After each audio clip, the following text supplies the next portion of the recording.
আসসালামু আলাইকুম। আজকে আবারও হাজির হয়ে গেলাম আপনাদের মাঝে নতুন আরো একটি রেসিপি নিয়ে। আজকে আমি মজাদার তালের পিঠা বা তালের বড়া বানিয়ে দেখাবো। সেই সাথে থাকবে এই পিঠাটাকে কিভাবে নরম করা যায় তারও কিছু টিপস। আশা করি আপনাদের সবার ভালো লাগবে। চলুন চলে যাই পুরো রেসিপিতে। তালের বড়ার মেন উপকরণ তালের রস। আমি এখানে 2 কাপ পরিমাণে তালের রস নিয়েছি আর চিনি দিয়ে দিয়েছি 1 কাপ পরিমাণ। আপনারা চাইলে এখানে গুঁড়ো ব্যবহার করতে পারেন আর মিষ্টিটা আপনারা আপনাদের টেস্ট অনুযায়ী বাড়িয়ে বা কমিয়ে নিতে পারবেন। এবার আমি চিনি আর তালের রসটাকে ভালো করে মিশিয়ে নিচ্ছি যতক্ষণ না চিনিটা গলে যাচ্ছে। আর চিনিটা গলে গেলে এখন আমি এখানে দিয়ে দিচ্ছি চালের গুঁড়ো।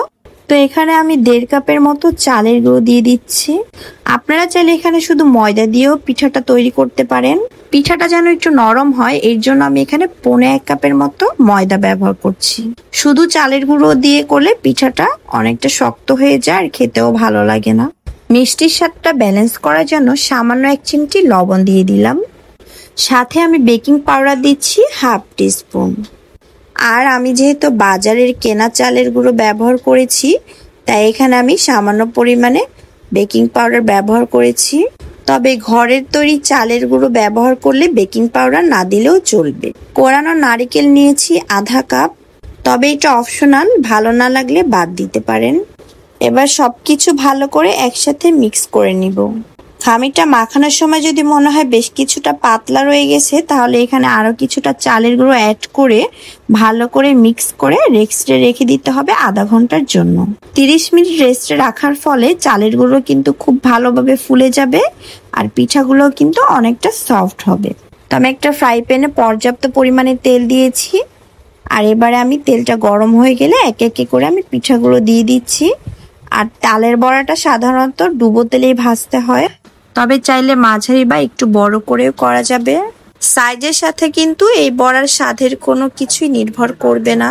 আর এই পর্যায়ে চুলার জালটা মিডিয়াম থেকে একটু লোতে থাকবে। সাথে সাথে না নেড়ে কিছুক্ষণ পরে এগুলো এমনিতেই উপরে ভেসে উঠবে, তখন এগুলোকে একটু নেড়ে চেড়ে দিতে পারেন। তবে আমি একটা টুথপিকের সাহায্যে এগুলোকে উল্টে দিচ্ছি।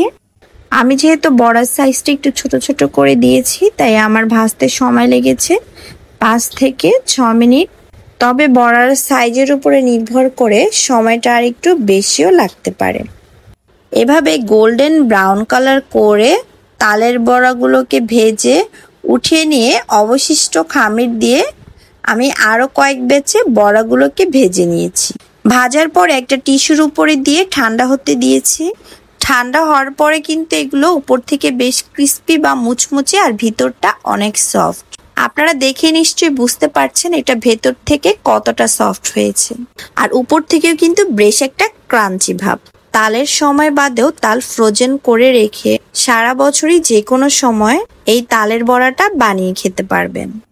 আজকের রেসিপিটি কেমন লাগলো অবশ্যই আমাকে কমেন্টস করে জানাবেন। আর ভালো লাগলে একটি লাইক দিবেন, কারণ আপনাদের লাইক আর কমেন্ট আমাকে অনেক উৎসাহ দেয়। আজকে এখানেই বিদায় নিচ্ছি।